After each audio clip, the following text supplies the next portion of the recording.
ကြော်စုံပူပူလေးစားလို့ရပါပြီနော်ဒီအကြော်စားမယ်ဆိုတော့ဒီဆန်မုံနော် right flour ကနှစ်ခွက်16အောင်စားထည့်မယ်နော်16အောင်စားနော်ဒီလောက်ထည့်မယ်ဒီခွက်နဲ့တစ်ခွက်ဟုတ်နော်ဒီခွက်နဲ့တစ်ခွက်နော်ဒီခွက်နဲ့တစ်ခွက်16အောင်စားရေနောက်ထပ်6အောင်စားဆိုတော့အားလုံးပေါင်းတိုးတယ်22အောင်စားနော်ကောက်ညင်းမှုန့်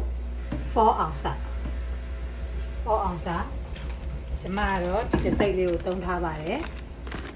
မုံက22အောင်စားကောက်ညင်းမုံက4အောင်စားနော်ဒါကစားပါနော်စားဒီစွန်းနဲ့ဒီစွန်းထည့်မယ်အဲ့တော့ဘေကင်းဆိုဒါနော်ဒီစွန်းနဲ့ဒီစွန်းထည့်မယ်ဒါကတော့ရေပါ8အောင်စားနော်ဒီမှာ8အောင်စားတစ်ခွက်ထည့်မယ်ဝေထားမယ်နောက်ထပ်8အောင်စားအားလုံးမှ16အောင်စား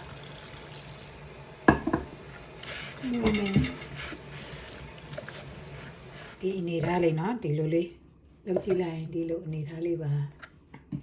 ဇွန်းနဲ့ခတ်ကြည့်ရင်ဒီလိုလေးနော်အဲ့ဒါဆိုရပါပြီတော့ဂျင်းနဲ့ကြက်သွန်ဖြူပါဒါကဂျင်းနဲ့ကြက်သွန်ဖြူနဲ့ရောထောင်းထားတာနော်အဲ့ဒါကိုအရင်ညှစ်ထည့်မယ်အဲ့ဘူးဒီပါကြော်စားမဲ့ဘူးဒီပါထိတ်ပြီးဖြတ်မယ်ပြီးရင်ဒီတလောက်ရှည်လေးပေါ့နော်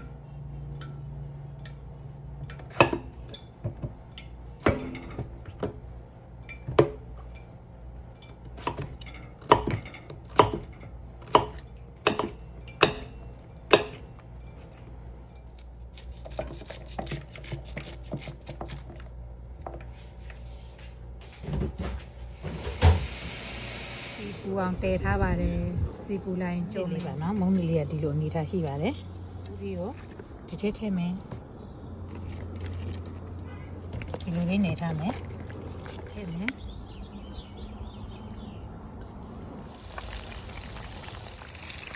ဒီလိုလေးအထက်အောက်တန်လေးနော်တူလေးတစ်ချောင်းတော်ထားတယ်နော်ရကြပြီဒီသားဆိုရပြီထားပါတယ်နောက်စီစစ်ထားပါတယ်ပြောတာပူပူလေးစားလို့ရပါပြီနော်မြင်းခွာရွယ်လေးပါမြင်းခွာရွယ်လေးပေါ့နော်မြင်းခွာရွယ်လေးကြော်ထားပါတယ်ကျောင်းမလေးပါဒီနည်းနည်းလေးပဲကြံတာအကုန်ရောနေထားတယ်နော်လေးပါနော်ကျောင်းမလေးပါအဲကြော်လေးရပြီနော်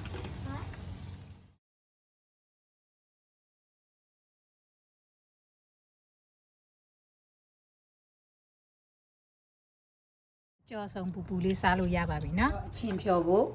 မကြီးသီးမဲ့လေးပါနော်အဲ့ဒါကိုရေကျက်အေးလေးနဲ့စိတ်ထားမယ်ဒါကတော့ထညက်ပါထညက်ရှိတယ်ဆိုရင်တစ်လုံးပေါ့နော်ကျမတော့ဒါမျိုးလေးပဲလှီးထားတာရှိလို့သစွန်းထည့်ထားပါတယ်ရောစိတ်ထားပါတယ်မကြီးမင်းနဲ့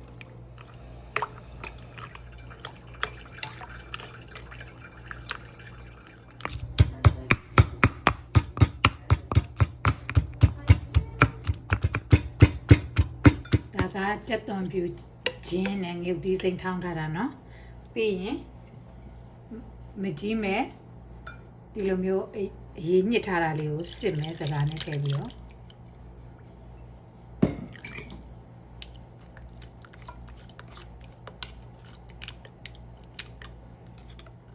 ဒီလိုပြပြလေးရပါပြီနော်ဒါကတော့စားပါနော်စားထည့်မယ်မွေမယ်အဲ့တော့အကျော်စားဖို့အချင်းရပါပြီဒီတိုင်းစားကြရင်လည်းစားလို့ရတယ်ဒီတိုင်းမစားကြရင်လည်းမီးဖို့ပေါ်မှာပြန်ကြိုလို့ရပါတယ်တဝက်ကိုမီးဖို့ပေါ်ထည့်ပြီးကြိုမယ်ဘိုင်းနာမှာဆိုလို့ကလေးတွေစားဒီတဝက်ကိုတော့ဒီတိုင်းထားမယ်အဲဒီမှာအချင်းတဝက်ထဲထည့်မယ်ပြီးရင်ဒီလိုဝေထားမယ်constant fry ကိုမုတ်စတီးသွန်းတစ်စုံကိုရေ2အောင်စားနဲ့ထည့်ကျော်မယ်2အောင်စားနော်ဝင်လာပြီဆိုရင်ပေါ့ပြောင်းကုန်မလေးထည့်ကျိုးမယ်မီးအေးလေးနဲ့နော်ပြစ်လာအောင်မှီပြီးအဲတကြားရှူကတစ်စွန်းထည့်မယ်ရပါပြီနော်